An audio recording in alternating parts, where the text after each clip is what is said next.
Hello friends, welcome to the exam hacker YouTube channel.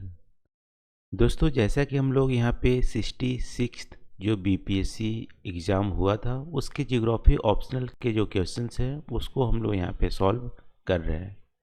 तो आज के इस वीडियो में देख लेते हैं हम लोग किस प्रश्न को यहाँ पे डिस्कस करने वाले हैं। तो आज का प्रश्न है, describe the erosional and depositional landforms of the arid environment. शुष्क पर्यावरण के अपरदन और निक्षेपण भू आकृतियों का वर्णन कीजिए। ये हमारा 25 नंबर का क्वेश्चन है और ये हमारे 66 बीपीएससी जो एग्ज़ाम थे उसमें हुआ था, पूछा गया था। ठीक है, तो यहाँ पे आपसे पूछ क्या रहा है कि एरिड इन्वायरमेंट में जो हमारा इरोजनल लैंडफॉर्म होते हैं और डिपोजिशनल लैंडफॉर्म होते हैं उसको यहाँ पे आपको डिस्क्राइब करना है। तो सबसे पहले यहाँ पे इंट्रोडक्शन पार्ट में आप यहाँ पे डिफाइन करेंगे कि एरिड इन्वायरमेंट होती क्या है। ठीक है, तो एरिड इन्वायरमेंट या ड्राई इन्वायरमेंट ऐसे इन्वायरमेंट होते हैं जहाँ पे क्या होती है, इवेपोरेशन ज़्यादा होती है प्रेसिपिटेशन से। ठीक है, तो प्रेसिपिटेशन से हमारी इवेपोरेशन ज़्यादा होती है, ऐसे एरिया को बोलते हैं एरिड इन्वायरमेंट। और एरिड इन्वायरमेंट का जो एग्जांपल है हमारा हॉट डिजर्ट और कोल्ड डिजर्ट, दोनों ही हमारा एरिड इन्वायरमेंट के एग्जांपल हैं। इसके अलावा सेमी डिजर्टिक वाले जो एरिया होते हैं वो भी हमारे एरिड इन्वायरमेंट के एग्जांपल होते हैं, क्योंकि वहाँ भी हमारे इवेपोरेशन ज़्यादा होती है एज कम्पेयर टू प्रेसिपिटेशन। और इस एरिड इन्वायरमेंट में आप देखोगे तो दो जियोमॉर्फिक जो एजेंट होते हैं वो हमारे एक्टिव होते हैं। पहला होता है वाटर, दूसरा होता है विंड्स। ठीक है, तो आपको लग रहा होगा कि यहाँ पे वाटर एक्टिव एजेंट नहीं होते होंगे एरिड इन्वायरमेंट में, क्योंकि प्रेसिपिटेशन कम होती है, लेकिन ऐसा नहीं है। वाटर और विंड दोनों ही एक्टिव यहाँ पे जियोमॉर्फिक एजेंट हैं। ऐसा इसलिए क्योंकि एरिड इन्वायरमेंट में रेनफॉल होती है, बहुत कम ड्यूरेशन के लिए होती है, बहुत ही शॉर्ट ड्यूरेशन के लिए, बहुत ही टोरेनियल रेनफॉल होती है, बहुत मूसलाधार वर्षा होती है, लेकिन उसका ड्यूरेशन बहुत ही शॉर्ट होता है, 1-2 दिन 1-2 घंटे के आसपास होती है। इसलिए वहाँ पे साल भर तो वर्षा नहीं होती, लेकिन 1-2 दिन के लिए बहुत ज़्यादा वर्षा होती है। उस समय हमारा वाटर जो है बहुत ही एक्टिव रोल प्ले करता है और वहाँ पे इरोजनल और डिपोजिशनल लैंडफॉर्म भी बनाते हैं। इसलिए एरिड एनवायरनमेंट में वाटर और एयर दोनों ही वहाँ पे दो जियोमॉर्फिक एजेंट होते हैं, जिसकी वजह से हमारी इरोजनल और डिपोजिशनल लैंडफॉर्म बनती है। अब कौन कौन सी इरोजनल लैंडफॉर्म बनती है, कौन कौन सी डिपोजिशनल लैंडफॉर्म बनती है और इसके क्या हमारे फीचर्स होते हैं, वो भी आपको यहाँ पे मेंशन करना है। तो सबसे पहले इरोजनल लैंडफॉर्म की बात करते हैं। इरोजनल लैंडफॉर्म का मतलब है यहाँ पे कि इरोजन, विंड और वाटर के इरोजन से जो हमारी भू आकृतियाँ बनती हैं उसको बोलते हैं इरोजनल लैंडफॉर्म। इसमें सबसे प्रमुख आप देख सकते हो यहाँ पे 5 मैंने मेंशन किए हैं: पेडिमेंट्स, मोनाडनॉक या इंसलबर्ग, पेडी प्लेन, मशरूम रॉक्स और जुगेन। ठीक है, ये हमारे 5 हमारी इरोजनल लैंडफॉर्म है एरिड इन्वायरमेंट का। अब एक एक करके देख लेते हैं हमारे ये क्या होते हैं, पेडिमेंट्स क्या होते हैं। तो पेडिमेंट्स दोस्तों, मान लो हमारा ऐसा नहीं कि डिजर्ट एरिया में सारा प्लेन एरिया होती है, वहाँ भी बहुत सारे रिलीफ फीचर होते हैं, वहाँ भी हिल होता है, माउंटेन्स होता है। ठीक है, तो पेडिमेंट्स क्या होते हैं, जब डिजर्ट एरिया में कोई माउंटेन्स होता है, ठीक है, तो माउंटेन्स के फुट हिल पे, यहाँ पे फुट पे यानी कि यहाँ पे जो नीचे जो पदक होते हैं वहाँ पे आप देखोगे तो ऐसे चट्टान पाए जाते हैं जिसकी जो चट्टान की जो स्लोप होती है वो जेंटल होती है। ठीक है, यहाँ पे जेंटल स्लोप होती है और ये चट्टानें जो होती हैं इसके ऊपर या तो हमारा डेब्रिस होता है या नहीं भी होता है, दोनों ही कारण हो सकते हैं। और ये जो चट्टानें जो बनती है ये आप बोल सकते हो रिवर स्ट्रीम के इरोजन से बनती है। जैसे हिल एरिया से यहाँ से बारिश हुई और रिवर यहाँ पे जो पानी आती है उसको लेटरल जो इरोजन करता है, ठीक है, वर्टिकल नहीं, लेटरल जो इरोजन करता है, और लेटरल इरोजन से यहाँ पे जो चट्टाने की जो होती है स्लोप होती है वो थोड़ा सा जेंटल हो जाती है और ये एक उभर के आती हैं। ऐसे चट्टाने को हम बोलते हैं पेडिमेंट्स। एक बार फिर चलते हैं, पेडिमेंट्स क्या होते हैं एक बार फिर देख लेते हैं। पेडिमेंट्स हमारे फुट हिल पे बनते हैं, सॉरी, जो हमारे माउंटेन्स के फुट होते हैं वहाँ पे बनते हैं पेडिमेंट्स। और एक तरह से ये चट्टानें होती हैं, ठीक है। चट्टानें कैसी होती हैं? जिसकी जेंटल स्लोप होती है, ठीक है, जेंटल स्लोप होती है। और ये चट्टाने के ऊपर डेब्रिस हो भी सकते हैं, नहीं भी हो सकते हैं। और ये हमारे रिवर स्ट्रीम के इरोजन से मिलके बनते हैं। इसको बोलते हैं पेडिमेंट्स। और पेडिमेंट्स बहुत ही प्रोमिनेंट हमारे इरोजनल फीचर्स लैंडफॉर्म है हमारे वहाँ पे, कहाँ पे? एरिड इन्वायरमेंट में, ठीक है। तो ये हमारी पेडिमेंट्स हो गए। पेडिमेंट्स हमारी माउंटेन्स के फुट हिल पे जनरली बनते हैं। अब दूसरी हमारी हो गई मोनार्ड और इंसलबर्ग। अब देखो ये भी हमारी पेडिमेंट से ही जुड़ा हुआ है, ठीक है। अभी हम लोग देखें कि माउंटेन्स हमारी होती हैं, माउंटेन्स के फुट हिल पे हमारे क्या होते हैं? इस तरह से हमारे पेडिमेंट्स होते हैं।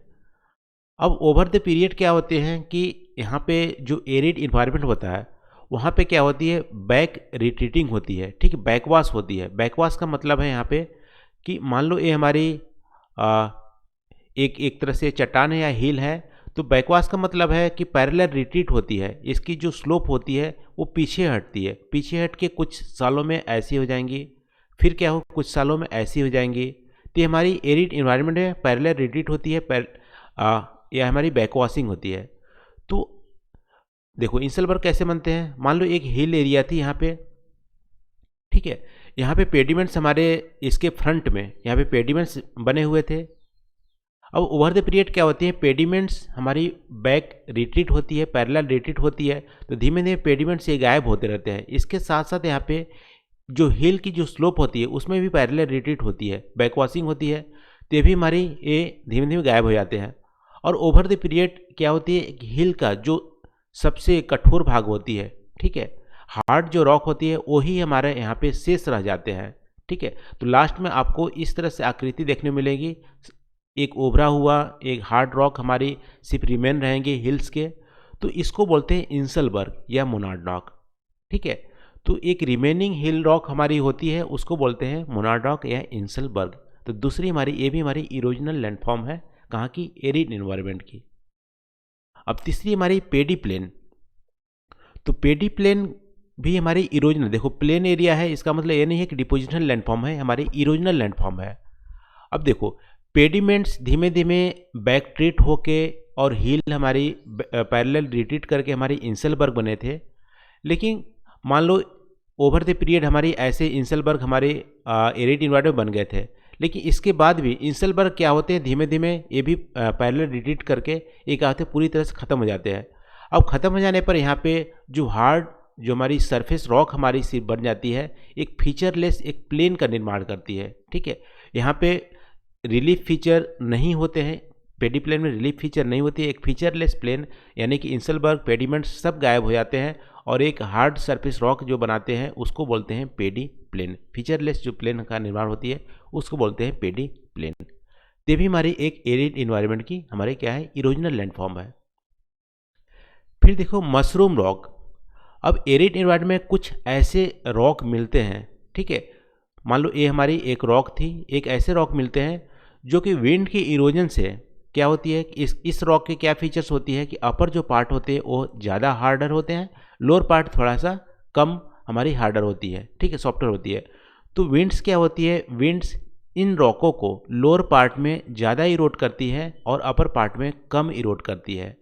तो इसकी वजह से एक मशरूम जैसा शेप हमारा बन के आ जाता है। तो इस टाइप की जो आकृति हमारी बनती है उसको बोलते हैं मशरूम रॉक। ये भी हमारी एक इरोजनल लैंडफॉर्म है। इसके बाद हमारी आती है जुगेन। जुगेन भी एक तरह से रॉक के ही इरोजन से बनते हैं, लेकिन रॉक जब हमारी रिमेन होती है एक टेबल नुमा आकृति हो जाती है तब हम बोलते हैं जुगेन। ये भी हमारी एक क्या है? इरोजनल लैंडफॉर्म है। अब हम चलते हैं डिपोजिशनल लैंडफॉर्म में। तो डिपोजिशनल लैंडफॉर्म में हमारा क्या है? प्लायाज हमारा बहुत ज़्यादा इम्पोर्टेंट है। इसके अलावा सैंड ड्यून्स बनते हैं। सैंड ड्यून्स में भी हमारी लॉन्गिट्यूडनल ड्यून्स बनते हैं और ट्रांसफर ड्यून्स बनते हैं। तो ये भी हमारी एक तरह से आप बोल सकते हो कि ये डिपोजिशनल लैंडफॉर्म हमारे हैं एरिड इन्वायरमेंट्स में। अब प्लायस की बात करते हैं। प्लायस हमारी एक डिपोजिशनल लैंडफॉर्म है। अब देखो प्लायस कैसे बनते हैं? मान लो एरिड इन्वायरमेंट हमारी हिली एरिया है, ठीक है, ये हमारी हिली एरिया है और हिली एरिया के बीच में हमारी क्या है, एक बेसिन है, या हिली एरिया के बाजू में एक बेसिन है, वैली है, ठीक है।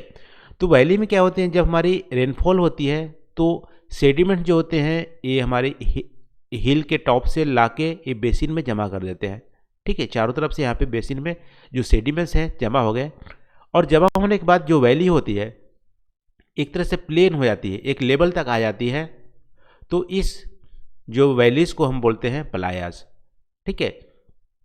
एक बार ध्यान से देखिए, प्लायास क्या होती है कि जो हमारे माउंटेन्स होते हैं, माउंटेन्स जब बारिश होती है तो माउंटेन्स से या हिल एरिया से जो सेडिमेंट्स होते हैं एक वैली में लाके जमा करते हैं, और वैली एक लेवल तक यहाँ पे जम जाती है सेडिमेंट से, तो उसको बोलते हैं, एक प्लेन का निर्माण होता है, उसको बोलते हैं प्लायास। प्लायास में क्या होती है कि जब सीजनल रेनफॉल होती है तो कुछ दिनों के लिए या कुछ महीनों के लिए यहाँ पे सैलो वाटर जमा हो जाती है, और यहाँ पे जो डिजर्ट एरिया में जो आप बोल सकते हैं सॉल्ट है, सॉल्ट का सबसे ज़्यादा डिपॉजिट हमारे प्लायाज में मिलते हैं, क्योंकि सेडिमेंट्स जब लाते हैं तो उसके साथ सॉल्ट भी आती है, और यहाँ पे कुछ दिनों के लिए बारिश पानी जमा होने के कारण यहाँ पे साल्ट जमा हो जाते हैं, और जैसे ही इवेपोरेट होती है तो यहाँ पे साल्ट के कंटेंट ज़्यादा मिलती है। तो प्लायाज हमारी साल्ट के इंपॉर्टेंट सोर्स भी होती है हमारी एरिड इन्वायरमेंट में, और ये हमारी डिपोजिशनल लैंडफॉर्म है। अब बात करते हैं इसके अलावा हमारे सैंड ड्यून्स। सैंड ड्यून्स ऐसे एरिया में, जनरली हॉट डिजर्ट में हमारी सैंड ड्यून्स बनते हैं, ठीक है, बालू के टिब्बे बनते हैं, और जहाँ पे हमारी सैंड्स की पर्याप्त मात्रा होती है, ठीक है, वहाँ पे हमारी सैंड ड्यून्स बनते हैं। इसके भी दो वैरायटी होते हैं, वैसे बहुत सारी वैरायटी होती है, स्टार मार्क के भी हमारी बनते हैं, ठीक है, लेकिन दो हमारी जनरली होती है, लॉन्गिट्यूडनल ड्यून्स और ट्रांसवर्स ड्यून, ठीक है। अब लॉन्गिट्यूडनल ड्यून्स और ट्रांसवर्स ड्यून्स कैसे होते हैं, इसको आपको एग्जांपल आप यहाँ पे इमेज की सहायता से आप देख सकते हो। देखो ये हमारी लॉन्गिट्यूडनल ड्यून्स है, ठीक है, बालू के टिब्बे हमारी लॉन्गिट्यूडनल कब बनेंगे, जब विंड की डायरेक्शन में ही इनकी डिपोजिट हो जाती है। इस तरह से देखो, विंड इस तरह से डायरेक्ट हो रही है और यहाँ पे डिपोजिशन हो जाते हैं बालू के, एक तरह से एक ऊंचाई वाले एक टिब्बे बनते हैं, उसको बोलते हैं लॉन्गिट्यूडनल ड्यून्स। ये तब बनते हैं जब विंड की डायरेक्शन तो कांस्टेंट होती है लेकिन सैंड की मात्रा पर्याप्त नहीं होती है। तो इस सिचुएशन में यहाँ पे लॉन्गिट्यूडनल ड्यून्स बनते हैं, और इनकी जो हाइट होती है, बालू के टिब्बे की जो हाइट होती है वो जनरली लो होती है लेकिन लंबे होते हैं। अब ट्रांसवर्स ड्यून में क्या होती हैं, ये विंड की डायरेक्शन ऐसी है और इसके परपेंडिकुलर यदि हमारे डिपोजिशनल हो रहे हैं तो हमारे ये ट्रांसवर्स ड्यून में आते हैं। ये तब होती है जब विंड की डायरेक्शन कांस्टेंट होती है और बालू की मात्रा भी पर्याप्त होती है इनमें, तब हमारी ट्रांसवर्स ड्यून हमारे बनते हैं। तो ये हमारी डिपोजिशनल लैंडफॉर्म है। तो दोस्तों ये रहा हमारे इरोजनल और डिपोजिशनल लैंडफॉर्म। अब इमेज की सहायता से आप यहाँ पे दर्शा सकते हो। देखो हम लोग क्या देखे थे, पेडिमेंट सबसे प्रोमिनेंट देखे थे, इरोजनल लैंडफॉर्म है। पेडिमेंट्स हमारी हिल के जो हमारी फुट है वहाँ पे बनते हैं, ये हमारी पेडिमेंट्स हो गए। इसकी जेंटल स्लोप होती है और इसके अलावा इस पर हमारी डेब्रिस हो भी सकती है, नहीं भी हो सकती है, और रिवर स्ट्रीम के द्वारा ये हमारी इरोड करके बनाते हैं।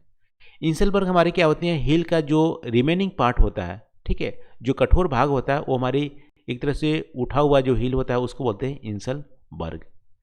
इसके अलावा हमारी प्लेयाज आप देख सकते हो, इधर हमारी हिल एरिया है, इसके यहाँ पे डिपोजिशन जो हुए हैं वहाँ पे हमारे प्लेयाज एक तरह डिपोजिशन लैंडफॉर्म बने हैं। मशरूम रॉक हमारी मशरूम टाइप की एक रॉक है। जुगेन हमारी एक टेबल नुमा हमारी जो रॉक की शेप होती है वो हमारी होती है। और पेडी प्लेन्स हमारी एक तरह से इंसलबर्ग जब गायब हो जाते हैं, पेडिमेंट्स हमारे सब इरोड हो जाते हैं, एक फीचरलेस जो प्लेन बनती है उसको बोलते हैं पेडी प्लेन। और ये हमारी लॉन्गिट्यूडनल ड्यून्स हो गए और ट्रांसवर्स ड्यून्स हो गए। तो ये हमारी इरोजनल और डिपोजिशनल लैंडफॉर्म है एरिड इन्वायरमेंट के। तो ये रहा दोस्तों आज के क्वेश्चन का डिस्कशन। आई होप यहाँ पे जो हम लोग डिस्कस किए हैं आपको पसंद आए होंगे। आप कमेंट करके ज़रूर बताना वीडियो कैसी लगी। कोई भी यहाँ पे सजेशन आप देना चाहते हैं वो भी आप कमेंट करके हमें दे सकते हैं। तो आज के लिए बस इतना ही दोस्तों, थैंक यू फॉर वॉचिंग। मिलते हैं अगले वीडियो में नए टॉपिक के साथ। Thank you.